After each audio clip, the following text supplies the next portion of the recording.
أشهد أن لا إله إلا الله وحده لا شريك له وأشهد أن محمدًا عبده ورسوله أما بعد فأعوذ بالله من الشيطان الرجيم بسم الله الرحمن الرحيم الحمد لله رب العالمين الرحمن الرحيم مالك يوم الدين إياك نعبد وإياك نستعين اهدنا الصراط المستقيم صراط الذين أنعمت عليهم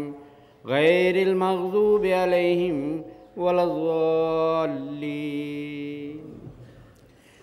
الحمدللہ ثم الحمدللہ کہ ہمارا 118واں جلسہ سالانہ قادیان شروع بھی ہوا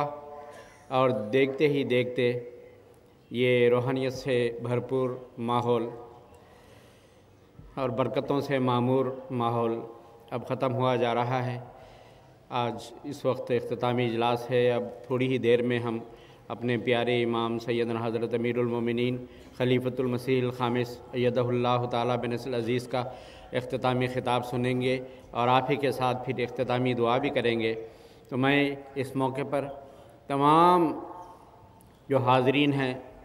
ان کی خدمت میں یہی عرض کرتا ہوں کہ دعا کریں کہ اللہ تعالیٰ نے جو اپنے فضل سے توفیق عطا فرمائی پاکستان کے مہمانوں کو یہاں پر آنے کی، اور اسی طرح ہندوستان کے کشمیر سے کنیا کماری 24 سے 27 صوبوں سے ہزاروں افراد یہاں پر آئے، ان میں کئی ہزاروں کی تعداد میں نامبائن بھی ہیں۔ اور پھر خاص طور پر یہ امر قابل ذکر ہے کہ اس سال 4 مرکزی پروگرام قادیان میں ہوئے۔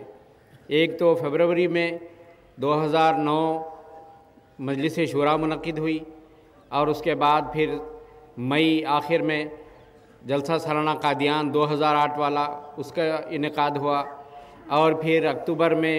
ذیلی تنظیموں کے اجتماعات ہوئے،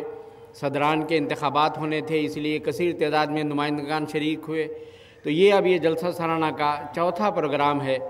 تو ہزاروں میل کا سفر کر کے بار بار قادیان میں آنا یہ بھی ایک بہت بڑی بات ہے، اور پیارے آقا کی توجہ اور آپ کی دعاؤں کا خاص اثر ہے جو 4تھی مرتبہ بھی اتنی بڑی تعداد میں، ہمیں امید نہیں تھی کہ اتنی تعداد میں، پہلے تو جو پاکستان کے ویزے لگ رہے تھے اس میں بھی کچھ رکاوٹ محسوس ہو رہی تھی کہ شاید اتنے لوگوں کو نہیں آنے دیا جائے گا، پھر اللہ تعالیٰ کے فضل سے وہ رکاوٹ بھی دور ہو گئی، ویزے لگ گئے، 5000 سے زائد زائرین یہاں پر آ گئے۔ پھر ہندوستان سے اتنی زائرین کی توقع نہیں تھی، اس لیے ہم نے چھوٹا سا جلسہ گاہ بنایا تھا، لیکن پہلے ہی دن یہ محسوس ہوا کہ یہ ہماری جو ہے وہ غلط فہمی تھی۔ اللہ تعالیٰ کے فضل ہر دفعہ پہلے سے بڑھ کر نازل ہوتے ہیں، اور ہمارے وہ سارے اندازے غلط ثابت ہوئے۔ جلسہ گاہ مردانہ کو بھی بڑھانا پڑا اور جلسہ گاہ زنانہ کو بھی وسعت دینی پڑی، اور اللہ تعالیٰ کے فضل و کرم سے یہاں ہزاروں کی تعداد میں جلسہ گاہ میں بہت دلچسپی کے ساتھ اور دل جمعی کے ساتھ بیٹھ کر آپ نے تقاریر سنی، اور پھر مساجد بھی بھری رہیں، دعاؤں کی توفیق ملی۔ تو اب آخر پر یہ دعا ہے کہ اللہ تعالیٰ ہماری ٹوٹی پھوٹی دعاؤں کو اپنے فضل سے قبول فرمائے،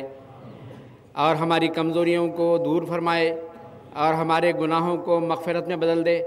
ہماری کمزوری کو طاقت میں بدل دے، اور سب سے بڑھ کر یہ کہ سیدنا حضرت اقدس مسیح موعود علیہ السلام کی جو دعائیں جلسہ سالانہ میں شریک ہونے والوں،